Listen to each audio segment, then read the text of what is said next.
के इस प्राचीन नृत्य को पंचवेद भी कहा जाता है। भ से भाव, र से राग, त से ताल और देवताओं की कथा नाट्य रूप में दर्शाए जाने वाले इस नृत्य का नाम है भरतनाट्यम।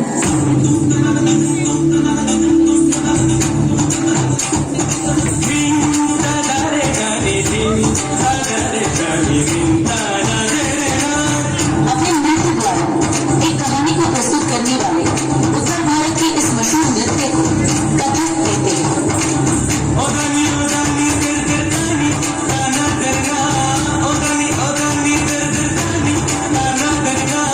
मंदिरों में देवदासियों द्वारा जन्माए इस नृत्य में लगाए नजाकत और एक अलग किस्म का जादू होता है। पूर्वी भारत के इसी नृत्य को हम बड़े गर्व से ओडिसी कहते हैं।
धन्यवाद।